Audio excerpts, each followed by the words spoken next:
Мен бөдөнө тумшугум менен көчүгүмө басылган лайктар, менин YouTube каналымда жасалган билим тууралуу, аң сезимди аңтара турчу укмуш интервьюларыма коюлса атаганат. Бүгүн Мирлан Абдыкалыковдун Ала качуу фильмин көрүп келдим, өңгүрөп ыйлап чыктым. Мага жазасыңар го, мени ала качып кетти, зордук зомбулук көрсөтүп, менин кызымды минтти деп барып көргүлө. Тим эле реалдуу тартылыптыр, жүрөгүң сынат. Жөн адам мынтип жөн эле отуруп көз жаш жок көрбөйт аны. Тараткыла элге. Аң сезимине жана келесолордун мейисине кирсин. Ушундай ала качуу болбосун, кыздардын тагдыры сынбасын.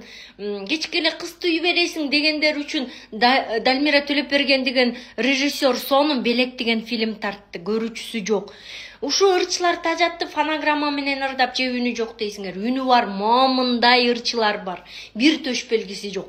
Маданияттын кызматкериси жок. Ырлары сонун турат, ал ырлар угулбайт. Эмнеге? Анткени табитибиз ошондой болуп атпайбы? Айтбекованын көтү менен эле төшүндө калып калып атпайбы лайктарыңар? Айланайын. Бокко конгон чымын өзүбүз болуп атсак, таланттууларды көрбөй атсак, сонун эмгектерди көрбөй тебелеп атсак, анан калып эле шыгып-шынып анан өспөй калдык, өнүкпөй калдык дебей, ар бирибиз аракет кылбайлыбы?